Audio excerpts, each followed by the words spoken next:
Hello and welcome back to my channel What If Deku 2.0. Join us as we delve into the realms of fanfiction and fantasy, bringing you the best stories and discussions.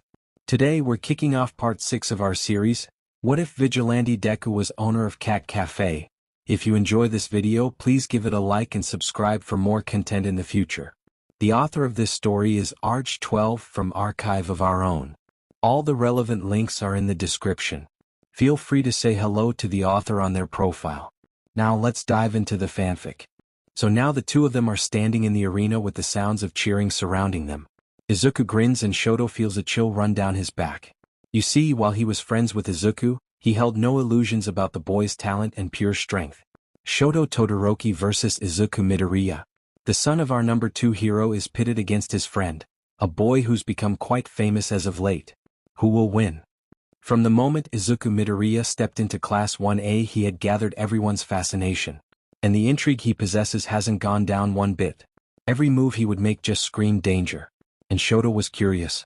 When the cryptid confessed to being a popular vandal and a fellow Endeavor hater, Shoto took a liking to him. The arena grows cold as Shoto freezes the ground in an attempt to keep the boy in place. Elsa, how could you? Izuku whines in his fake offended tone. He stomps on the ground, shattering the ice surrounding him easily. Shoto sends a billowing flame his way, but before he knew what was happening, Izuku was flying 20 feet in the air, courtesy of Hatsum, no doubt. The freckled boy holds out a fist and Shoto can see what is going to happen as clear as day. Sure enough, Izuku flicks his finger and a burst of wind hits him, rendering his flames practically useless. Within moments, Shoto is incapacitated and unable to move. He sighs, having known full well what was coming. I conceded. And Izuku Midoriya is our winner. The crowd roars, having wanted a more action-packed show. Present Mike screams into the microphone, but Shoto just looks at Izuku. He's holding out his hand to help Shoto up, which he takes gratefully. His friend sighs with exhaustion.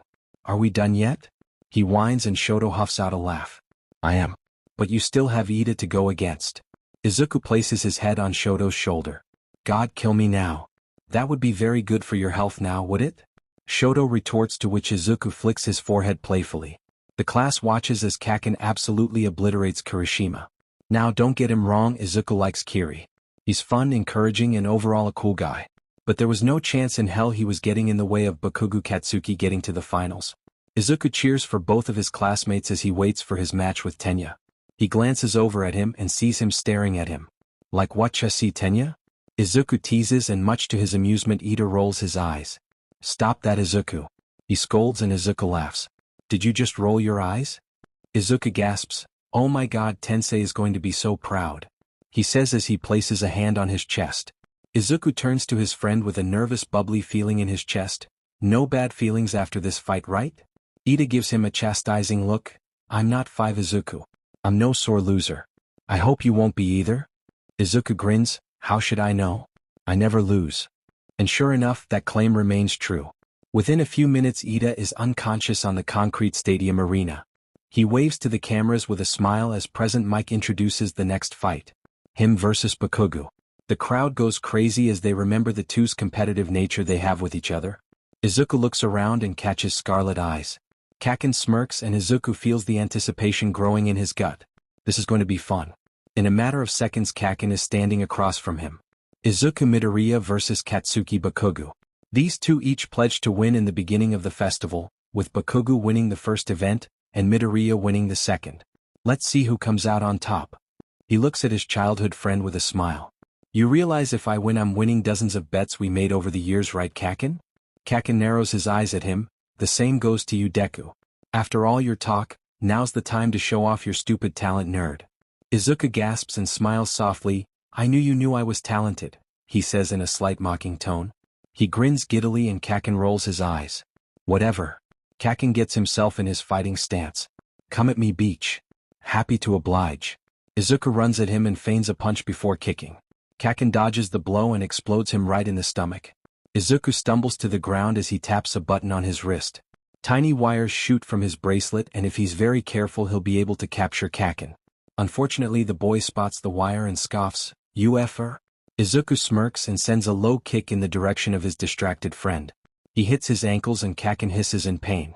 An explosion singes Izuku's hair and the scent of smoke surrounding them. Back and forth the two spar, dodging, blocking, and hitting each other with fierce precision. Izuku carefully watches their position in the arena and he slowly corners Kaken. With a well-placed punch, Kaken skids back a few inches and Present Mike calls the match over. Katsuki Bakugu is out of bounds. Izuku Midoriya is our winner of the 2XX UA Sports Festival. Izuku tilts his head cockily with a smile. Told ya so, Kaken. The boy shoves him lightly. Please, you just won on AF technicality. You could never truly beat me, bitch boy. Izuku raises his eyebrows and fists. Oh, you wanna bet? Kaken glares at him with a wild look in his eyes. F ya nerd. He says as he leaps at his friend for a rematch. And now they are fighting again? Aizawa sighs over the loudspeaker. Bakugu and Midoriya, you two need to stop being temperamental. He says to the both of them and the boys look up at the announcer's box. That's unfair. Izuku says as he dodges a right hook. I'm not temperamental. Kaken shouts to Eraser. Pretty soon there are heroes separating the two. Izuku pouts, sad that his fun was ruined. Kaken seems to have a similar feeling as he bites the person trying to pull him back. Eventually Izuku just starts laughing at the distressed teachers. You guys don't get paid enough to deal with us, do you? He asks Ectoplasm. Ectoplasm sighs, no, we do not. He says as he drags the teenage boy to the award ceremony. Standing on the platform, Izuku is way too aware of just how many people are watching the sports festival. He vaguely registers someone telling him that the commercial break is over and that it's almost time for his speech. I have to say AF speech? He asks Kaken, who's standing next to him on the second place platform. Ha. Kaken cackles, karma. Momo, who's third place, sighs, we're live, guys. She chides and Izuku's mouth falls open. Like we're live right now? He asks incredulously and Midnight rolls her eyes as she points to a camera with a blinking red light. Oh, when that get there? He laughs sheepishly. Hi, I'm Izuku Midoriya. I just, won the sports festival. That's a cool I guess. He starts to laugh again. I am sorry I didn't prepare a speech. Luckily for him, Kaken steps in. Holy as a nerd, can you be any more embarrassing? Izuku flips him off before turning back to the camera to collect himself. I guess I just want to say that no matter what people tell you, you can be a hero too. No matter whether or not you have a quirk, you can still kick butt. He grins and then remembers his promise to May. Also, May Hatsum has great gadgets. So, like, contact her or something. Okay, bye.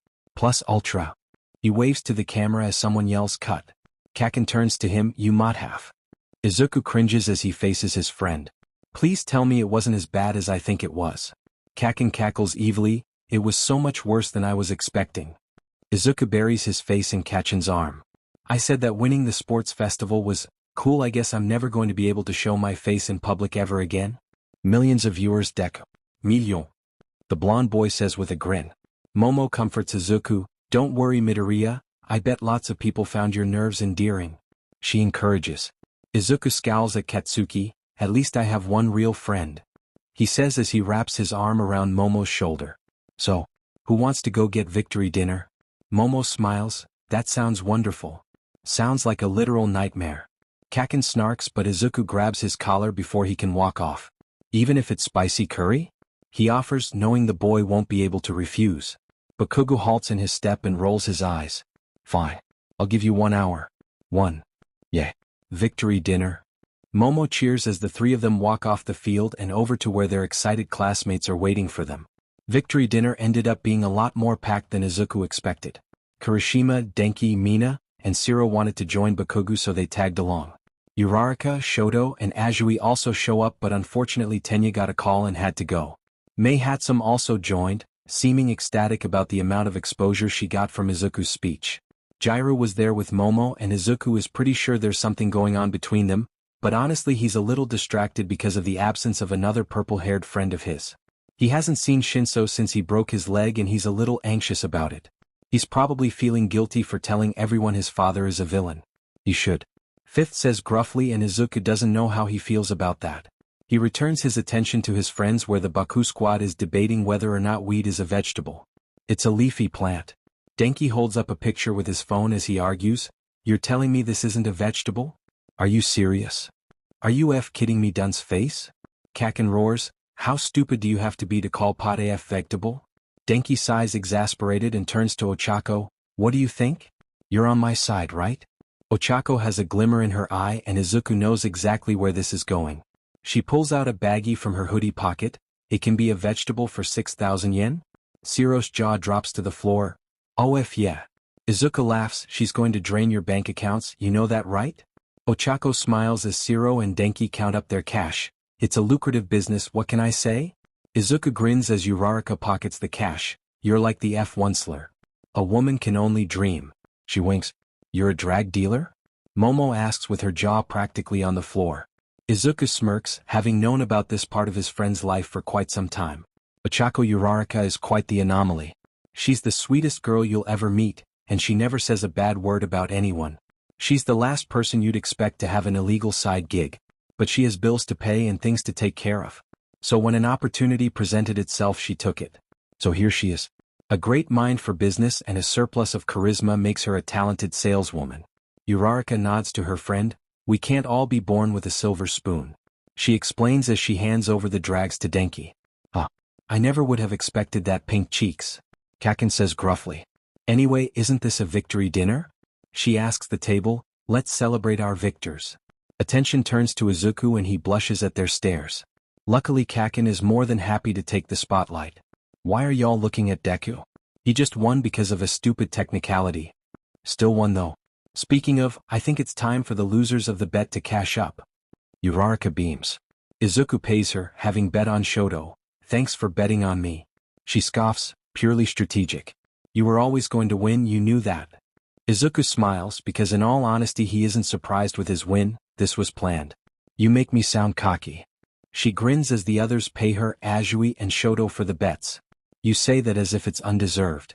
Izuku was skipping down the street happily swinging the gift bag he was carrying with glee. People stare because of either the sports festival, the article about him, or his borderline influencer level following, but he doesn't care. He swings open the apartment building door and he runs up the stairs. He reaches Aizawa and Yamada's place and wiggles the door handle. It's locked. He leaps at the door with all his strength and shatters the door. Whoops. He'll pay for that. Maybe. Hello you lovely people. He shouts into the apartment only to find nobody there. Oh. He looks around the wrecked apartment. Even without the broken door, the place is a disaster. Crayon drawings cover a few walls and it's clear that someone tried and failed to make an omelet in the kitchen. Izuku places down his gift for Aizawa and decides to clean. Being alone at 11 teaches you how to take care of a space better than any Marie Kondo book. Soon he had found the cleaning supplies and within an hour the apartment was basically spotless, minus the door. He sat on the newly cleaned couch and fidgeted for a few seconds before sighing. Is there anything illegal I can do here? Izuku wonders passively. Izuku is completely unable to deal with boredom so he decides to snoop a little. Is it invasive? Sure, but honestly it was this or testing out his new throwing knives, and Izuku has a feeling Aizawa won't like to come home to his couch torn to shreds just because a certain vigilante got a little antsy. He wanders over to the room Aizawa uses as an office. The door creaks as he opens it, making Izuku feel especially criminal. But it's not like that's ever stopped him before. The file cabinet is already partially opened. Eraser had never been known for his orderliness. Eventually that led him to All for One's files. It was painfully obvious that Aizawa was trying to get access to classified files, but people wouldn't let him. Aizawa is the only one who knows All for One is his dad, but he doesn't have any information about All for One's quirk or age or anything. Izuku is not going to lie, it's a little funny. Say, who still knows about All for One and One for All? He asks the vestiges. Oh, that's a good question. Seventh considers it for a moment. Yagi and Nedzu obviously. Oh plus Gran Torino and Naomasa Tsukachi. But that's all that I know. 6 Tums. You should probably add Recovery Girl to that list. Izuku thinks back on his interactions with Recovery Girl. That tricky old woman. We stan. At that moment Izuku hears the faint sound of footsteps coming up the stairs. What the foo heck happened here? He hears Aizawa ask incredulously and censor himself, which tells Izuku that Eri is nearby. Izuku grins and runs out to the living room. Why hello there. He chirps as he grabs the gift bag he brought over. He looks at Eraser and smiles. I hope you don't mind, I let myself in. He gestures to the broken down door. Izuku, what did you do to the door? He looks around, and did you clean? Izuku nods and hands his teacher the gift bag. I brought a housewarming gift. He raises an eyebrow. We moved here years ago. Oh, late housewarming then. Aizawa opens his bag and sighs. He brings out a bottle of whiskey and scowls at him. How did you get this? Izuku says nothing, which makes the man even more irritated. Izuku. Okay, just play dumb. Who's Izuku? Not that dumb. Aizawa's eyes twitch and Yamada stifles a laugh. Okay, that was stupid, I admit. And who cares where I got it? In my defense, bartenders never ask for my ID. Because no one wants to turn down a dangerous vigilante, goes unspoken. The man rolls his eyes but still puts the bottle in the cupboard. So, do you want to talk about today? Izuku shakes his head as he sits down on the couch. I definitely do not. Yamada sits on the stool next to the counter and smiles. Well, then we'll just leave it at congratulations. You won the sports festival, that's quite an accomplishment. That wasn't the hard part. The difficult thing was not using my quirk. He shrugs and Eris' confusion shows on her face. But I thought you were using your quirk? I was watching. She asks. Izuku brings out his gloves from his pocket and shows them to the girl. Support gear is quite something. He shows her how to use it and grins as her eyes go wide. Thermal energy connected to an accelerator and a flexible wiring system. Do you like it?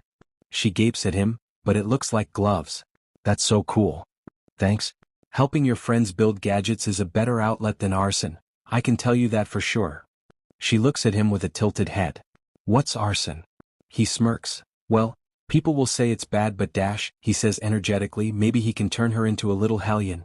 Nope, we're not doing this. Aizawa shoves Izuku away from Eri and turns to her. Don't listen to a single thing he says. Aw, Eraser, I was just about to teach her how to hide a body. He complains sarcastically. He turns to Eri and winks, which makes her giggle. He turns to the men and explains, since my father was without a doubt watching the festival, I had to be careful with what I did. But you still used. He turns to Eri to check if she's listening, but thankfully she's just fidgeting with the support gear, paying no attention to their conversation. But you used all mights? Oh, Izuku shrugs. He knows about that already. Isn't that a problem? Totally is. He says casually, but I had my mental breakdown about that a few days ago. It's old news now. By the way, I saw your investigation into my dad. For a second he looks confused, but that expression is soon replaced with exasperation. You know it's rude to go through people's things, right? It's him? Oh yeah, whatever. Anyway, there's no way in hell you're getting any information on him. Izuku cackles and Eraser crosses his arms. Why do you say that? Because the people who know the important things about him can be counted on one hand, excluding me. He explains. So don't waste your time on things like his quirk. Because, trust me, you won't figure it out. Aizawa sighs, giving up that line of questioning. So, tell me, why are you here? Truly? Izuku grins. We have a traitor. Or, more accurately, we had a traitor. I've taken the liberty to shake some sense into him, but in case I end up 6 feet under, I figured I'd better tell someone. He sees Aizawa twitch at the idea of him getting killed, but he brushes past that. Yuga Aoyama. Did you know he's not even French?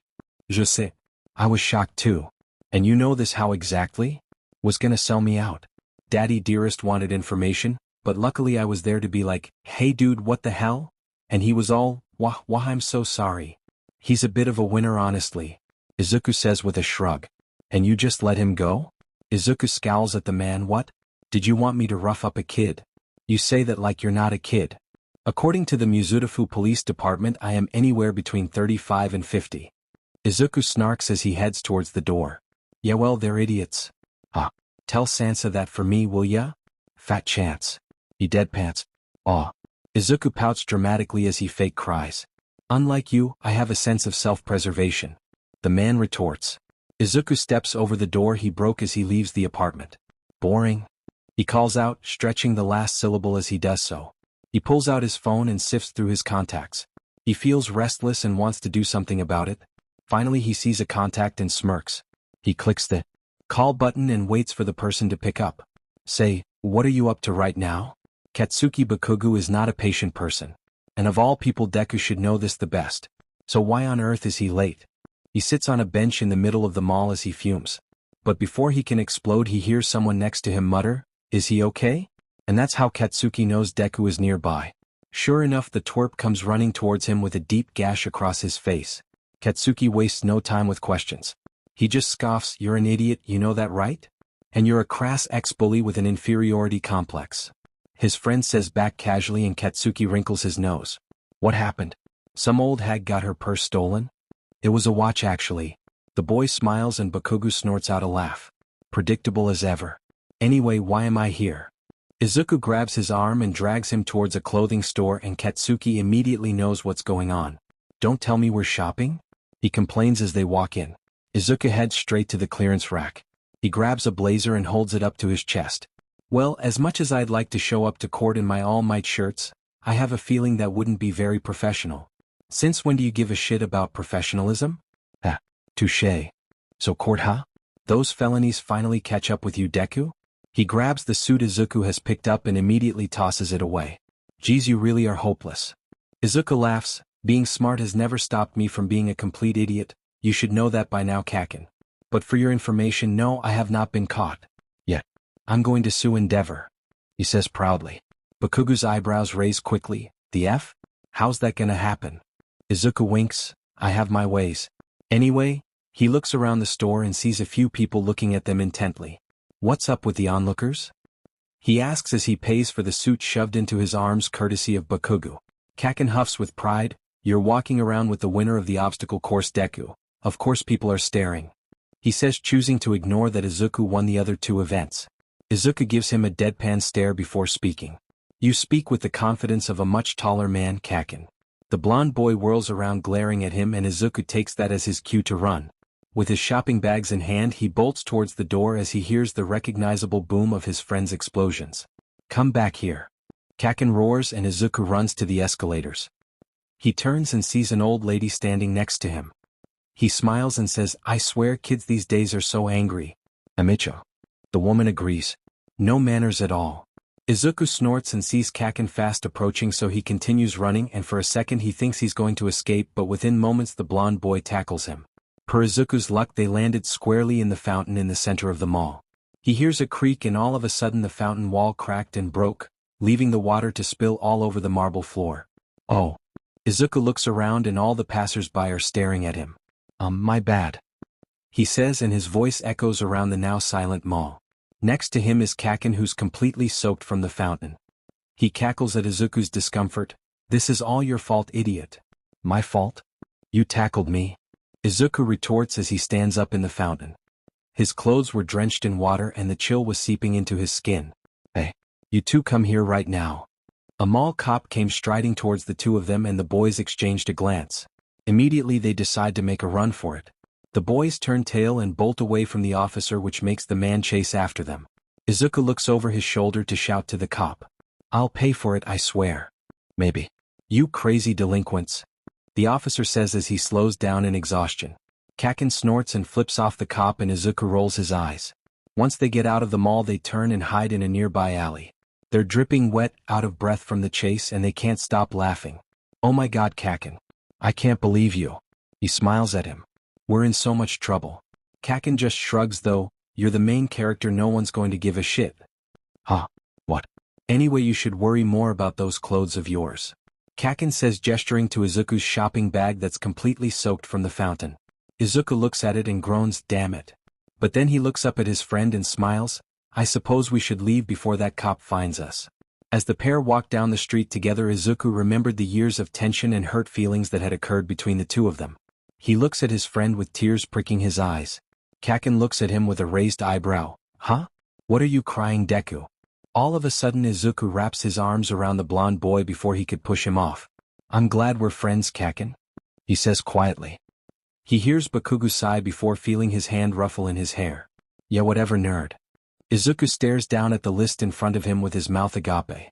There must be some mistake, right? He asks Eraser hesitantly, but the man just shakes his head. Nope. These are all your internship offers. But Best Jeanist is on this list? And Hawks. He raises an eyebrow at his teacher skeptically. What the F, bro? Aizawa crosses his arms. This is a classroom setting. Please refrain from calling me bro, Midoriya. Kaken laughs at the reprimand and Izuku rolls his eyes. Whatever, old man. He says as he turns to his friends to show them his offers. Hold on, where's Tenya? He asks after a moment. Ochako shrugs but Momo gasps. Oh, I think he's with Hound Dog. She says and Izuku tilts his head. Hound Dog? Why is that? Ochako asks and Momo sucks in a breath. I take it you didn't hear about his brother then? You mean Tensei? Izuku leans forward to ask. No, what happened? By the time Yaoyorozu had finished her explanation, Izuku was already stepping out of the door and heading down the hallway. He ignores Aizawa calling for him to get back into class and dodges other students as he makes his way down to the counselor's hallway. Within a matter of seconds he's standing above Tenya Ida. He's sitting on the bench in the hallway next to Hound Dog's office. It's clear that he's upset. His hair is a little messier than normal and his eyes are rimmed with red. He was as unkempt as an Ida could possibly be. Izuku takes a deep breath before sitting down next to him. For a few seconds they just sit there silently. Izuku was ready to sit there all day if needed and wait for him, but Tenya spoke after a minute. "I take it you heard?" he asks quietly. "I did. How is he?" "Bad." Tenya's voice carries an edge to it that he's never heard before. "He's doing really bad. They don't know if he's going to make it." Neither of them say anything for a long stretch of time. Because what could be said? What breaks the silence is a whisper. Barely audible and not really meant for anyone to hear, but Izuku heard it nonetheless. "I don't think I can keep going alone." The honesty in his voice renders Izuku nearly speechless. But he speaks anyway. "Do you remember my mom?" he asks and Ida shakes his head. "That makes sense. I think you only met her once or twice before she passed." Ida opens his mouth to say something but Izuku stops him. "Don't give me any of that condolence here, Tenya. It doesn't help me in the slightest." Izuku smiles as he remembers his mom. For years that was near impossible. She was the kindest woman you would ever meet, he tells his friend. And when she carried you in her arms it was the safest place on earth. And she died in a matter of minutes. Months passed after in a blur. He takes in a shaky breath before continuing. "She was my mom, you know? I would ask myself, how do I keep going without mom? Like, she's my mom. And I had nobody. It was just her. And then it wasn't. And the all-encompassing endlessness of eternity without her was impossible to fathom. And that's how I spent my time. Day by day. Year by year. Just waiting. And now, most of the time, not all of the time, don't get me wrong, I can think about her and just be happy. Because we were happy. And those last few minutes didn't destroy all of the happy memories we made over the years." He looks over and sees tears dripping down Ida's face. His own eyes start to water as he continues speaking. "And I can say now, with full honesty, that I miss her," he says, voice cracking at the end of his sentence. "And I'm making my way through life without her." Ida's weight falls on Izuku's arm as the taller teenager cries on his shoulder.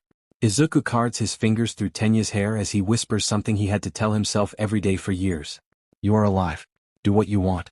What you do specifically, it doesn't matter. As long as you keep going and stay here, it's good enough. Hell, it's more than good enough. Keep going, keep going, keep going, just please don't stop. Not now. You can't stop now. Please, Tenya." He looks over at his friend. He wipes his eyes and nods. Yeah, I won't." Through his glasses Izuku sees a gleam of red in Tenya's eyes. Weird. I thought his eyes were blue. Must be a trick of the light. Gran Torino's office building is moldy. "Holy Mother of All Might, this place stinks," he says with no shame as he walks in. The short old man dressed in yellow is clearly not endeared by Izuku's honesty, however, as he pretends to keel over and die right in front of him. Ketchup is seeping into the floorboards, and as a homeowner himself Izuku is cringing heavily. "Dude, this is hardwood flooring," he scolds. "It's no wonder you've got mold in the corners, you don't take care of this place." He gives the room a look and grimaces. "Be honest, how long has it been since you've cleaned your windows?" The old man continues his farce, however, laying down next to his sausages. Now that he's looking at it, Izuku has to commend the man's commitment to the bit. The fake organs are a very nice touch. Eventually though, Izuku starts poking him. Hey dude.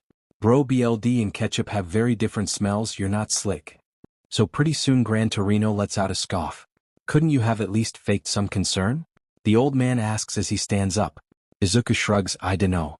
I get impatient. Anyway, you're gonna be like my teacher Dash." A stubby leg is promptly sent right into Izuku's stomach. "And it hurts. Goddamn." After that it's a string of attacks. Izuku tries to get his bearings only to be punched in the face. "Wonderful. Not the money maker." He gasps after the punch. His nose is bleeding a little and it's exciting. With his electricity quirk the whole block blacked out. With no light to see with but the tiny sliver of sun that had just started to rise, Gran Torino was at a disadvantage. Izuku, however, flourished in these conditions. His eyes glowed a dull green as his pupils dilated. One use of black WHP and the Gran Torino's leg was in Izuku's grasp. Izuku watched as the lights hanging from the ceiling swung back and forth. He looks back at Gran Torino with a scowl. "Dude? The F?"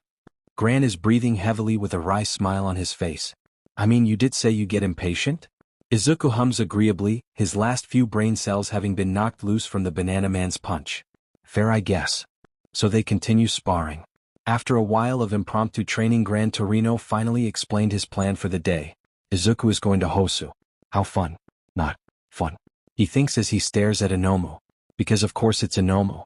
It must be sent to humble him. Because having a dead mom and a murderous father must have him used to a life of ease and stability.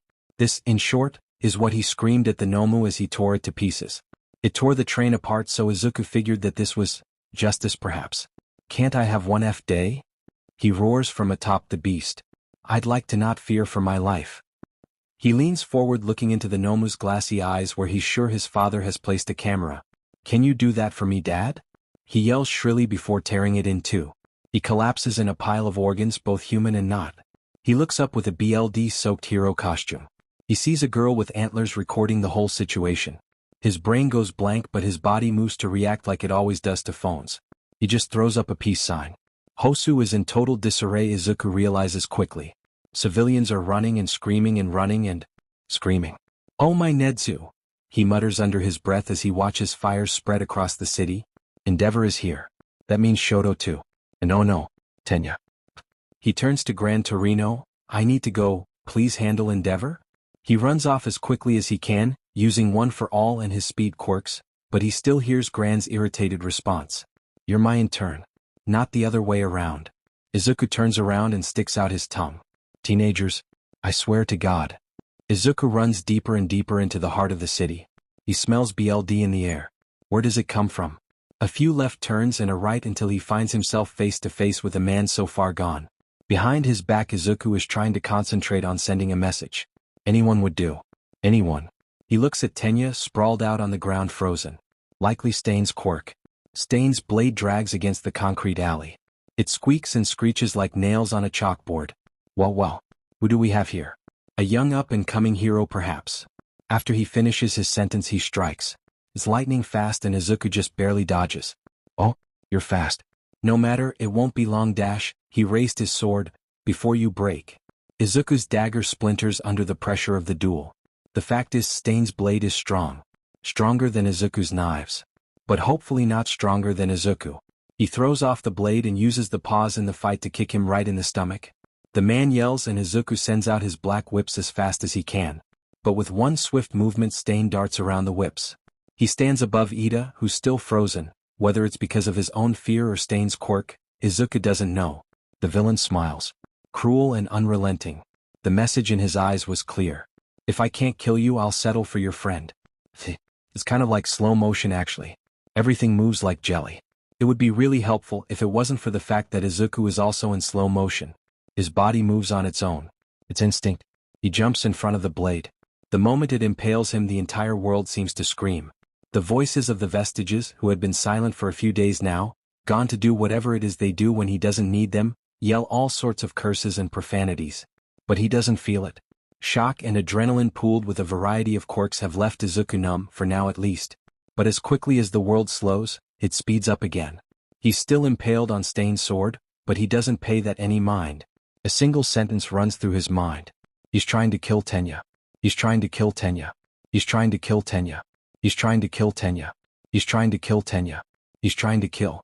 He stumbles and stands up, wobbly on his feet. He takes one step forward. His fingers are wrapped around his broken blade. Using his last bit of strength, the knife shard slits Stain's throat. BLD leaks like a faucet from the wound. The villain's eyes go wide as he realizes what has happened. His hands cling to his neck, trying to keep his BLD in his body. Izuku laughs at this, feeling bitter and manic. Stain was afraid to die. But Izuku's vengeful satisfaction was quickly cut short though. The shock slowly starts to wear off and Izuku realizes something. Getting stabbed hurts. Who would have guessed? His last coherent thought is, wow, I miss my regeneration quirk. And the world goes black. 0.5 milligrams. Do it. We need a gurney. He's losing too much BLD. Everything is far too bright. His mouth is filled with a taste like white plaster. Like eating cereal, but instead of milk, you add paint. Does that make sense? It feels thick and acidic and plastic. He glances up to the people who are yelling. Whatever's going on right now seems rather hectic, and not to be rude, but Izuku doesn't really want to get involved in it. So he opts to let some kind of sleepiness take his consciousness as the plastic taste dulls. Scalpel. How are his vitals? 125/79. I'd say he needs 16 stitches for that section. There are people here. They're very blue but they look friendly. He wants to wave at them but his arm is strangely heavy. He's awake. Someone call the anesthesiologist. Everything's going fuzzy again. That's nice. The next time Izuku remembers waking up it's quiet. He's lying on a hospital bed with multiple IVs sticking out of his arm. The hushed beeping of the device monitoring his vitals is bothering him a little, but not enough to complain about. Besides, there's no one here to complain to anyway. The room has very few colors. It's dreadfully boring. A few chairs are set up next to his bed but they're achingly empty. He idly wonders if he's dying. It seems like a limbo so he wouldn't be too surprised if he was. He got stabbed, right? He glances down at his torso. It's all bandaged up. He can't feel any of the pain but it's more than that. He can't feel anything. He can't do anything. All of a sudden he hears a new sound. Footsteps. They approach him, closer and closer, until he can hear the doctor speak. His nerves are unresponsive. We believe that the blade severed some spinal tendons. We've done what we can with our healers. Only time will tell if this is a temporary issue or not. The woman appears in his line of vision and Izuku's eyes snap over to her. Oh, looks like he's up again. She seems relatively unfazed and Izuku attempts to speak to no avail. He can't seem to move his jaw. Don't push yourself. The doctor tells him. You appear to be unable to move any more than a fraction of an inch as of right now. We're working on helping so just rest, okay? Izuku does nothing because, well, he has no other choice. No other choice but to let sleep claim him again. There are a lot of people here now. Izuku's eyes are closed but he can hear the hushed voices and the shaky breaths. He thinks he recognizes some of them. Is he going to be okay? A boy asks. He fucking better be. Another says with a rough voice. I just can't believe this. Of all people, I didn't think. Are you joking? Come on, of course it's him, Kiri. Yeah, I'm with Mina in this. He's so damn stupid. That's a little mean, don't you think, Uraraka? He's injured. That little shit jumped in front of the sword. Brave or not, it's stupid. He hears a few people chuckle and hum their agreements. Assholes, he thinks fondly before their voices blur and he loses consciousness once more. The next time he wakes up, Momo is sitting next to him, on an uncomfortable-looking hospital chair. He glances over and she's reading a book. Studious. He tries to speak but his voice is weak. He stumbles over the word hi, and her head turns to him. Midoriya-kun. You're awake. She leans forward and a smile spreads across her face. How are you feeling? And clearly the doctors have put him on some strong drugs because the next words that come out of his mouth are, superb, you funky little. Momo pauses, obviously a little stunned by his word choice, but Izuku has no perception of his own addled mind. He gives her a dazed smile and brings his hand up to touch her hair. Say, are you and Jiraiya dating? Because you should be. You'd have cute kids. He muses and Momo laughs. Okay, Midoriya. She says to appease him. And you knew I was gay, how exactly? Izuku's face scrunches up as he points a finger at her. Lesbian. He says with all the confidence in the world. Momo nods, accepting that she won't get any more of an explanation than that. Get some rest, Midoriya. Izuku grunts in agreement before his eyes close. Isamu Ito doesn't get paid enough for this. He applied to be a prison guard to do just that. Guard. Not to play therapist for some pitiful 19-year-old. But he just left me here. Shigaraki Tamura had been muttering, to himself and to anyone who would listen, for what? The last 3 weeks? For. Surely he understands? Out of all people. The man's nonsensical mumblings don't concern Ito one bit. He's been around the block a few times and has seen the depressed, the manic, the depraved, all rot their lives away behind the bars of Mizutafu maximum security prison. And to him Shigaraki seemed harmless.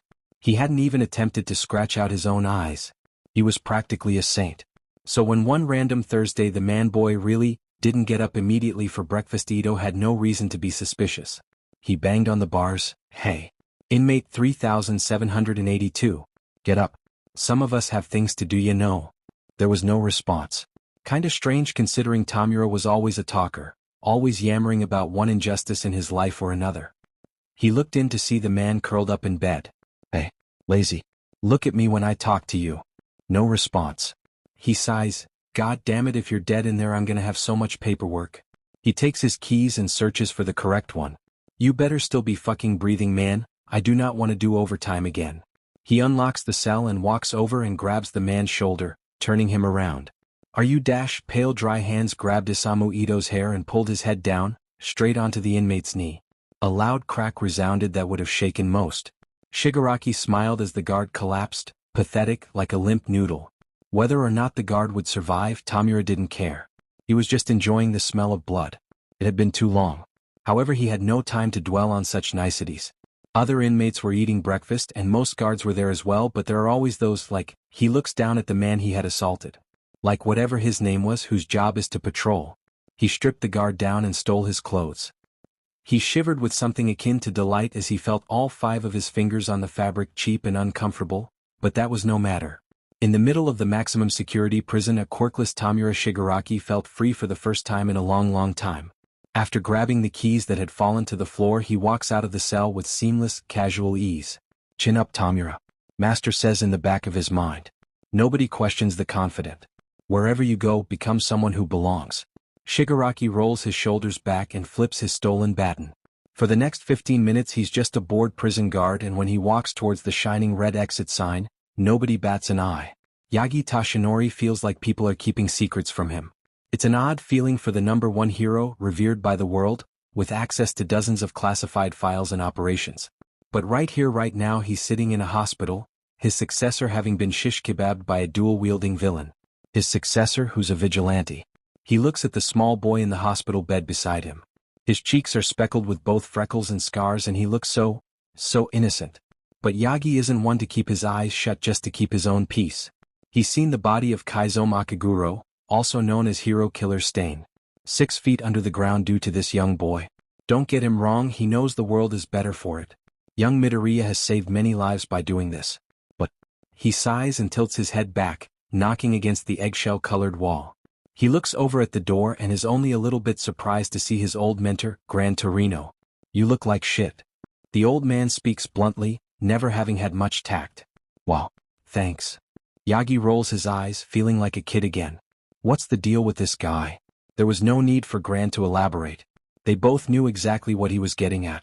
What's the deal with the scars? And the weird personality? And his resemblance to a man Toshinori has tried so hard to push out of his mind. Not in looks perhaps, as all for one had been only vaguely human last time he had seen him, but in aura. The overwhelming sensation that you were in the room with someone who was a big deal. Vigilante. No use mincing words. And his connection to all for one? Toshinori shrugs haplessly. I don't know yet. It's because you don't want to know. I want to know. He denies fervently. Bullshit. Follow him. The suggestion takes All Might by surprise. His head turns sharply to look at Gran and stares. What? That is a huge breach of privacy. I am a hero. We are heroes, we don't do that shady undercover business.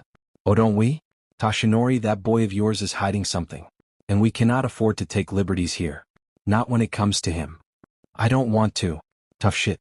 Your successor, who you look at with stars in your eyes, has no hesitations about getting down and doing the dirty work. We've got to get on their level to catch them. Who's them now? Are you still implying that young Midoriya here could be in cahoots with the underground? The man sighs and hits his cane on the linoleum floor. I like that boy Yagi. I really do. But we have to think about Shimura. All for one dash. Toshinori grits his teeth as he seethes. Leave. He says as evenly as he can muster, interrupting whatever Gran wanted to say. Young man dash, he starts. I said leave. There was no room for debate.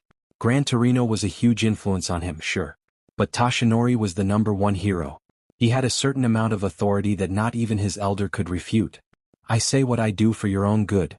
He says like a true mentor character in a cliched fanfiction before turning away. You're too close to this. Gran Torino walks away and Yagi puts his head in his hands, feeling utterly defeated by the trope. At this point in time, Izuku Midoriya is feeling really quite awkward. It isn't a new or rare experience for him in the long shot, but this time is an extra special flavor of awful. You see, he was awake. Like, for the whole conversation. He tries very hard to keep his breathing even and slow, but as people who know Izuku well know, the boy is squirmy.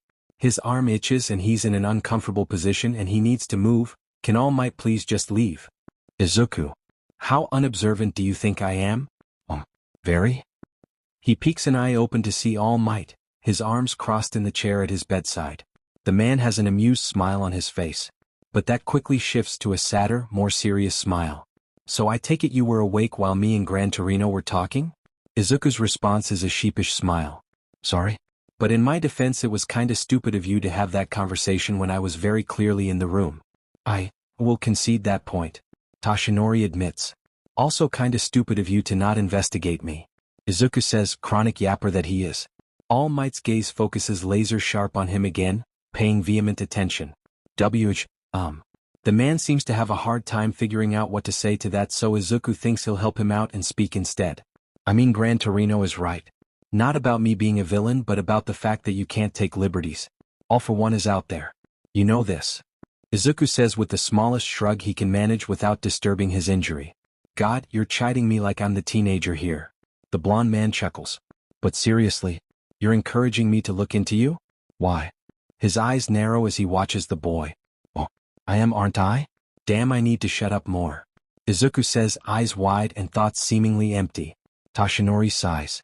Of course. So much of what this boy says is pure unfiltered nonsense. Nedzu crosses his mind. But it's nonsense that Nedzu, arguably the smartest being on the planet, listens to. Trust even. So what does that mean for him? What am I going to do with you? Sir. All for One looked out over the city from the highest floor of the skyscraper, built specifically for the purpose of creating Nomus like his trusty assistant. What can be duplicated is a rarity All for One always remembers to cherish. What is it, Kurojiri? He watches the lights from thousands of apartment windows sparkle in the dark. Beautiful truly. It's Tamura. He's escaped. A thin smile splits through the man's face. Oh really? But is he really a man anymore? What do we do? What we do best, of course. All for One said before lowering his voice to a whisper for an added cinematic quality. Watch. Toga. Dabi call up the stairs to the apartment above the Evergreen Cafe. Tuuga. He rolls his eyes before calling one more time, Toga. He hears the muffled cursing and shuffling of feet as she gets out of bed. She was decidedly not a morning person. Dabi twirls the keys around his finger as he waits for her. Today was the beginning of the end for Todoroki Enji. At least, if everything worked out, it would be. Filing for the lawsuit couldn't be pushed back any further even if Midoriya was hospitalized for being a sacrificial idiot. The wooden stairs creak beneath Toga's sneakers as she comes hurtling down. Ah! Wipe the blood from your face. He passes her a cloth and gives her a scolding look. Did you even remember to hide the body this time? The blonde girl is busy fixing her hair into her signature buns as she responds. That was one time. She ties her hair and flashes Dabi a toothy grin. Besides, I'm cute as a button, no one would ever suspect me in a million years.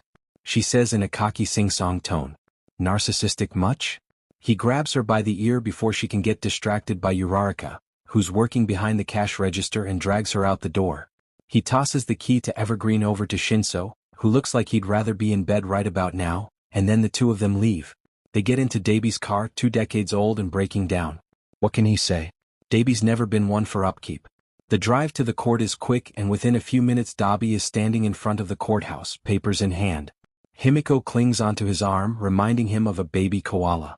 Why are you hesitating? You scared? No. He denies. I'm not scared. Oh, you totally are. Her grin turns triumphant. You're scared. Of what? Endeavor? Police Izu and I could eat that man for breakfast. He's a wimp. Dabi shakes his head, but once you get her started there's no stopping a Toga Himiko rant. So it would start off with Shinso brainwashing all of the surrounding people, so we'd be totally cool with the law enforcement? He looks on with begrudging respect for the girl's confidence in the strength of her and her friends. And then I'd bite him? Let's see, do you think I would be able to get high enough to bite his eye? I know. Ochako-san would help me float a bit. The mental picture of his eccentric friends beating the shit of his dad did make Dabi feel a bit better. Himiko leans down and picks a dandelion from a crack in the sidewalk. Then Izu would punch him and his head would come off like this. With a movement of her thumb the dandelion head snaps off the stem, flying through the air. And then Ochako would be swooning over my bravery and flesh-biting skill. Oh, and we'd have killed your abusive dad. So, wait, what was my point again? Dabi smirks a little bit. Doesn't matter. Let's go runt. Hey, I'm perfectly average-sized, you know. Freakish tall man. She grumbles, and together they walk into the courthouse. Izuku does a lot of things. Izuku tausas taos. Izuku gives Eraserhead migraines. Izuku fights crime. What Izuku does not do is sit around pouting while he could be doing things. He has tried to explain this to the kind hard-working employees at the hospital to no avail. They do not seem to appreciate his resolve, as they have strapped his legs down to his bed to prevent him from getting up and doing what he views as important things. Kaken thinks this is all very funny. He will be kicked later, Izuku decides. But right now the two of them are going over some of Izuku's Helios business. Kaken brought over Izuku's files, so the pair pored over the scattered papers, trying to figure out a pattern in the distribution of trigger. When he gets to a file, Izuku stops. He blinks, then rubs his eyes like every cliché main character to make sure he's seeing this right. Hey Kaken. Ha. Does this man look familiar to you? A small black and white shot from a security camera shows an old man walking into a warehouse that Izuku has had his eye on for a while. No? Why? I think I know him from somewhere. He turns to pull some things up on his computer. Daruma Ujiko. Is that supposed to be ringing any bells, or are you just talking nonsense? I'd say it's a solid 50-50. Wait. He types some more on his computer and pulls up another man. I've got him. His real name is Shigaraki, a quirk doctor. Mine is a matter of fact. They've got a doctor involved in this shit too? No da Kaken. My bet is that he's part of the team that created Trigger. And whatever else is in that gun at home. But he keeps that part to himself. No use worrying his begrudging friend. He stares at the doctor who had diagnosed him as quirkless all those years ago. Funny thing time is, the years had been kind to the man. He looks almost identical a decade later. But what on earth is he doing walking into a Trigger warehouse? Just what did he get himself into? The water from a leaky pipe dripped into a bucket on the concrete floor. Kurogiri appreciated the added touch of creepiness it added to the atmosphere. Shigaraki was whimpering in the chair he was tied to. He always did seem like he would be a winner in the end. All for One is angry. He had been angry a lot recently. Ever since he had discovered that boy. Now normally Kurogiri wouldn't concern himself with the feelings of his master. But even he was a little uneasy. Quirk suppression? Really, Kyudai? You were working with Kai Chisaki on that? All for One's voice was tense. The question hung unsaid. Are you a fucking idiot? It had nothing to do with my association with you. I promise. I wasn't planning dash. The crack of the man's nose would be sickening to anyone not used to violence. But Kurogiri was unfazed by it, his eyes staring unfeeling at where the doctor was sitting. It was a foolish move to try and stick beside his decision. Judging from the doctor's screams, he was learning that quickly. The next words were whispered, "Did I ask you to make excuses?" "And no, sir." The fearsome man's beautiful golden eyes flick over to Kurogiri. He nods. Kurogiri deals with the doctor just as is asked. Day in day out. Another one is gone. The misted figure ponders for a moment when it'll be him on the out. He decides he doesn't particularly mind one way or the other. All of them will end up in the same place anyway. Tenya's foot taps on the floor anxiously. He'd spent the last 48 hours in between 3 different hospital rooms, his own, Izuku Midoriya's, and Tensei's. At this particular moment he was beside his brother. The bandages had just been changed, so they were pristine and white. It covered what Tenya knew was lying below the surface. Blood and more blood. He covers his mouth with a lurch. He can't throw up again, he needs to not. Footsteps outside the door don't concern him. He knows that there will be no visitors. Imagines Riley what his parents are probably thinking right now. They had 2 sons, 2 chances for success. And both of them were mess ups in their eyes now. Tenya deserved that label. But Tensei didn't. He had never deserved any of it. The bar raised so high, impossible expectations that Tensei met every step of the way. Seamless in his perfection, generous in his grace. Brotherly and well-meaning in his every word. Ingenium was the Ida family's pride and joy. Oldest son. Tenya's teeth grit and his stomach turns. He thinks about Stain. The long sharp sword he had and the sound it made when it cut through the air.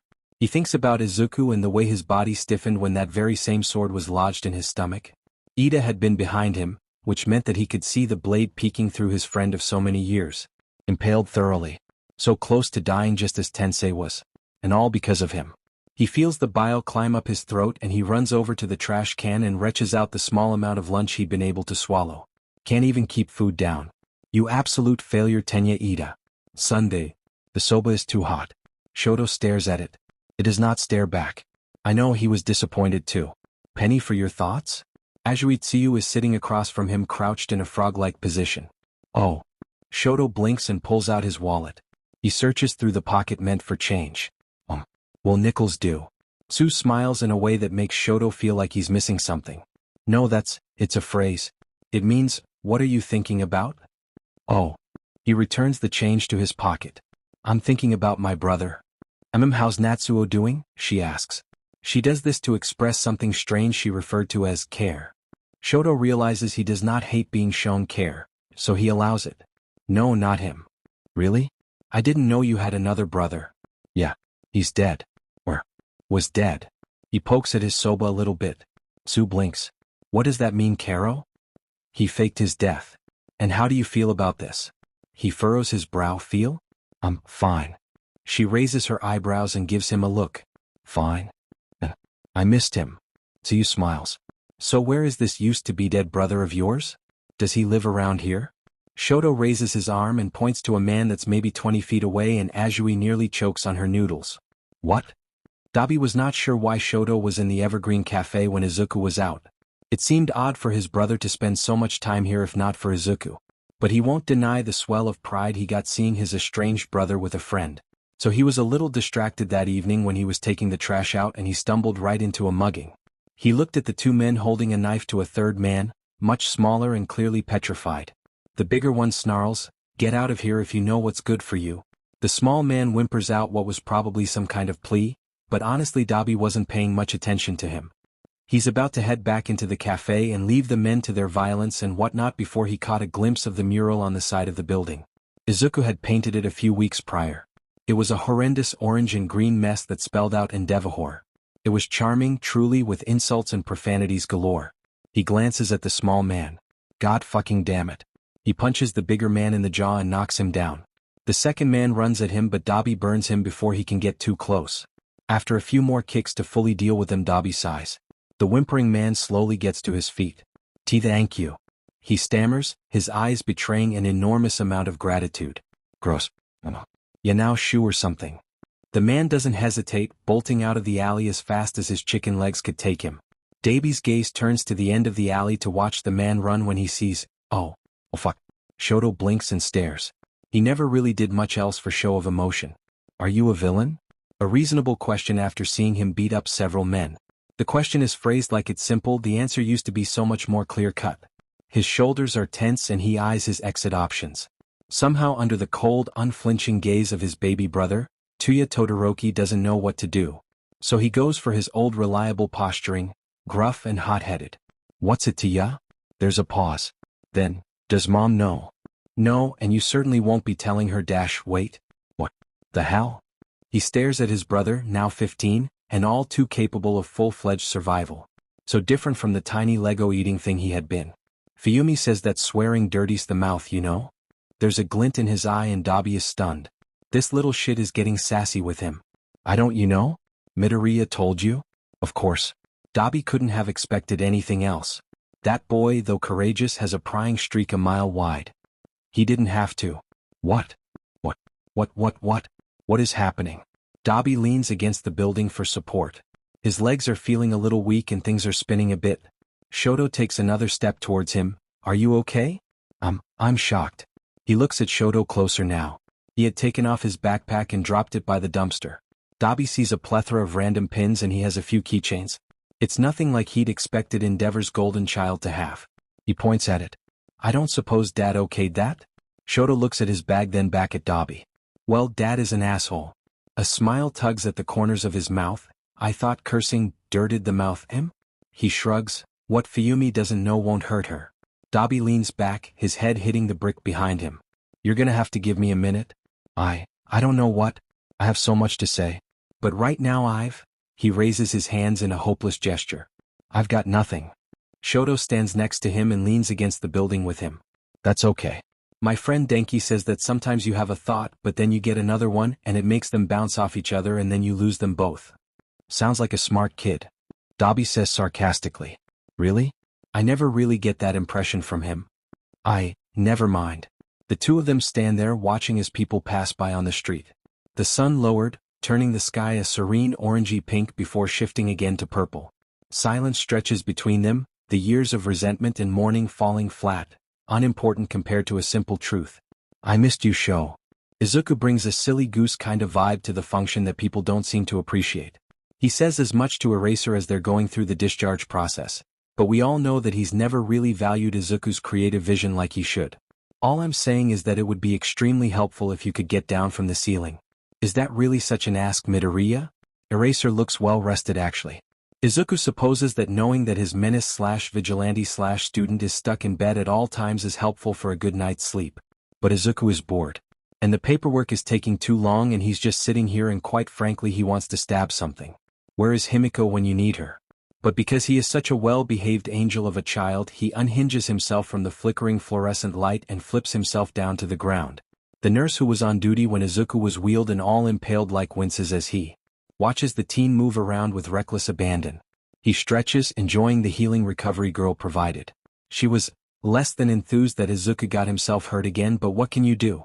Not throw yourself in front of swords, a voice in his head provides. Izuku ignores it. Izuku is healed so much that Aizawa can't even protest when he breaks into a full sprint down the hallway to Tenya's room. He was told that Ida had visited him a lot while he was unconscious, but he hasn't seen the boy since he's awoken. He peeks in the room, but it's empty just like it was the last time he checked. He frowns.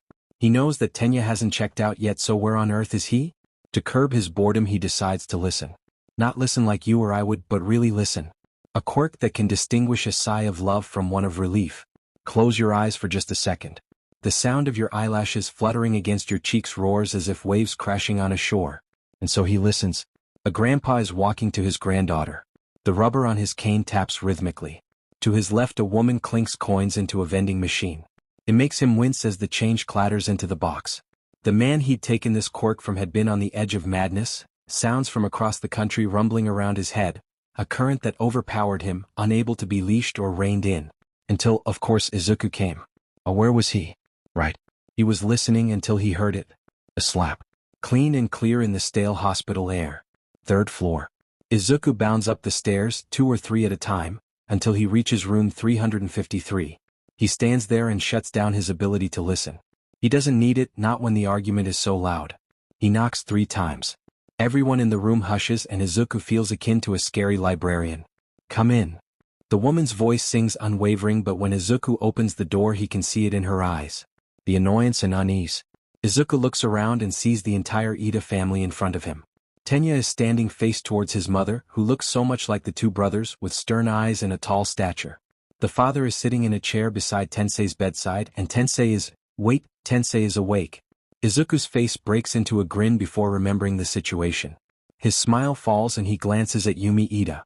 She's wearing a cream blazer and a placating smile. Hello. She says, what can I do for you? Well, I was just coming to check on Tenya. Oh. She turns to her son. Tenya dear, go spend time with your friends. But he protests and Izuku sees how much Ida does not want to talk to him. Well, tough shit. Tenya. Ida's mother says the tone is gentle in the presence of a friend, but a warning lies beneath the surface. Yes, mother. He nods and exits the room with Izuku. Izuku glances back one last time and sees Tensei's expression.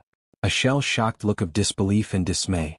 Izuku shuts the door of the hospital room and the 2 boys walk down the halls.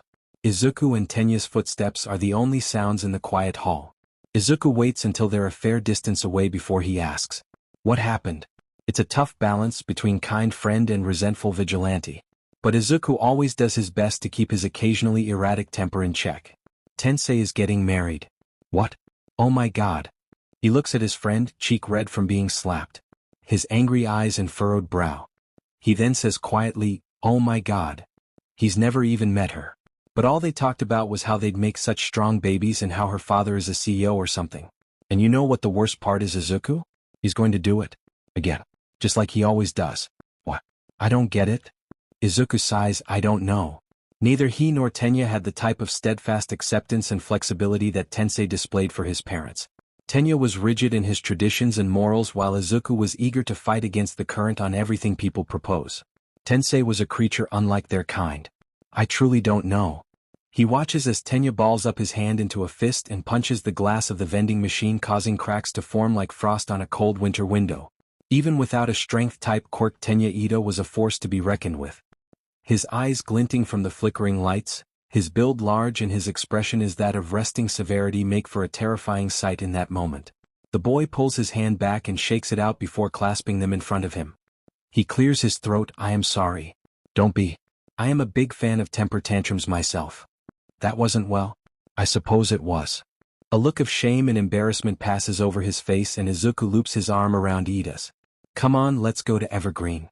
I really should be going home. I need to study. Study my ass. Nonsense, nonsense. He waves off the preposterous idea.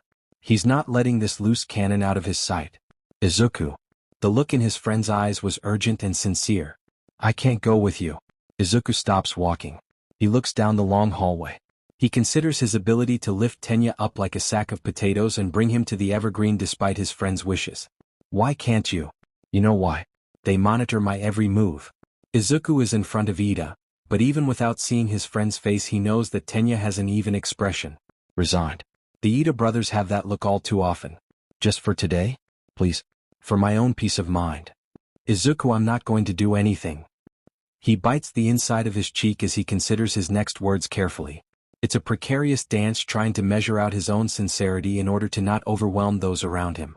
Tenya? He turns around and crosses his arms over his chest. You expect me to believe that? Tenya's red eyes meet Izuku's green. There's a tense silence before Ida speaks. Is this about me going after Stain? No fucking shit. Ida, that was so dangerous.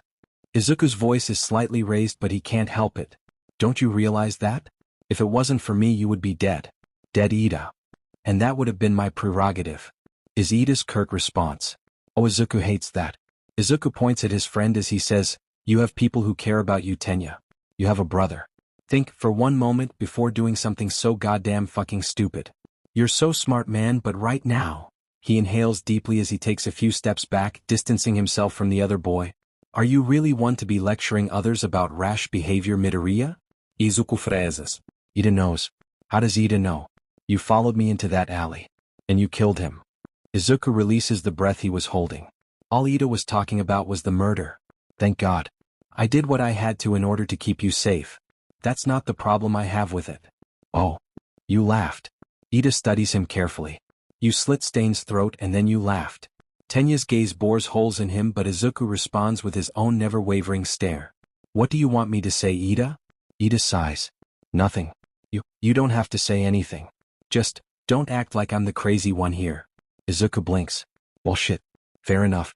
Have a good day, Midoriya. He sighs, you too, Ida. And with that the two go their separate ways.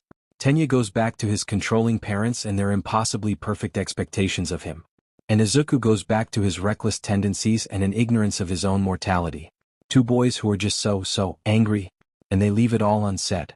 When Izuku gets back to the room, Yamada and Aizawa are checking him out and doing all of the boring paperwork stuff that Izuku hates. He's grateful of course, but not without hesitation.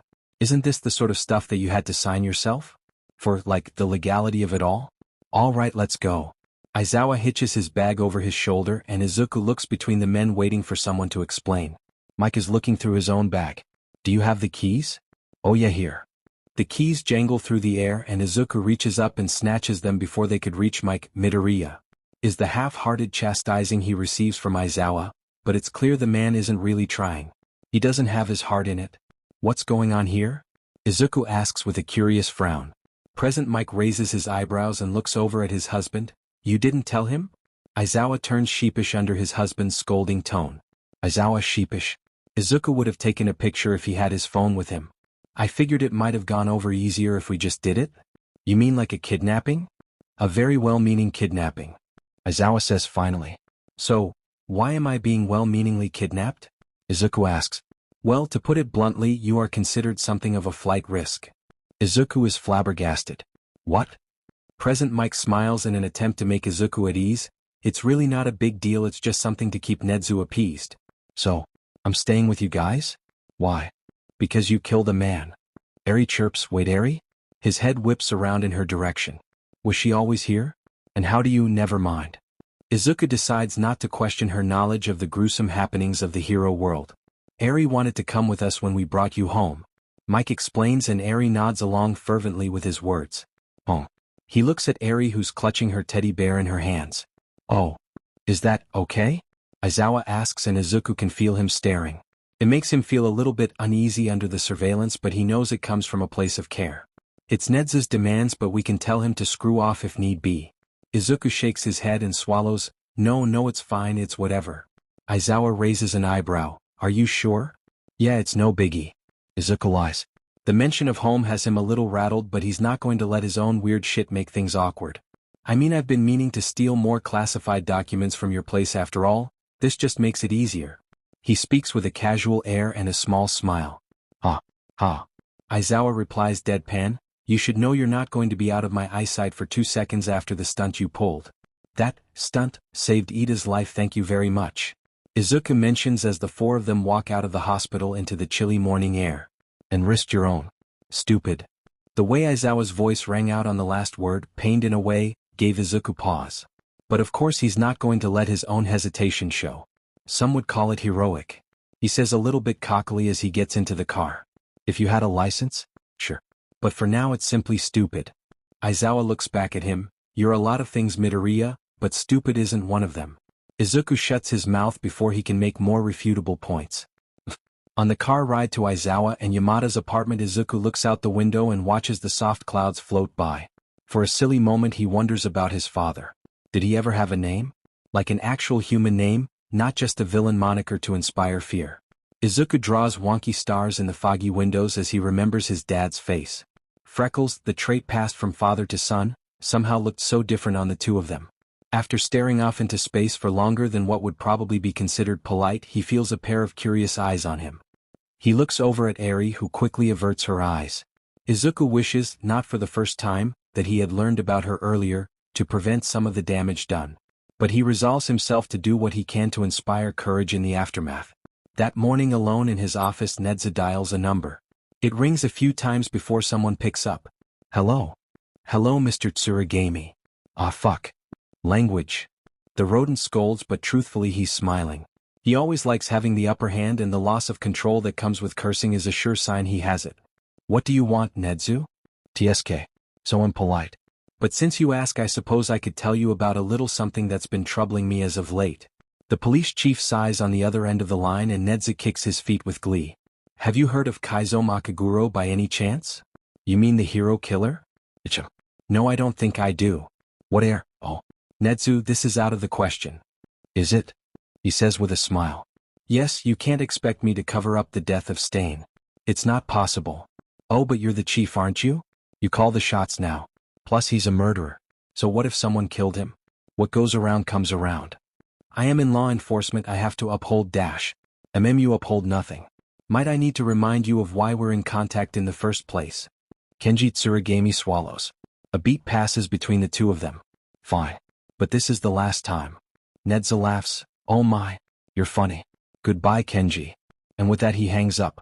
Thank you for joining us on this incredible journey through What If Vigilante Deku Was Owner of Cat Cafe. I hope you found it as intriguing and thought-provoking as we did. A big shout out to Arch12 for crafting such a compelling story. Don't forget to check out their profile on Archive of Our Own for more amazing works. The link is in the description below. If you liked this video, please give it a thumbs up, share it with your friends, and don't forget to subscribe to What If Deku 2.0 for more fascinating explorations into the world of fanfiction and fantasy. Your support helps us create more content like this, and we're always excited to hear your thoughts and suggestions in the comments section. See you guys in the next video.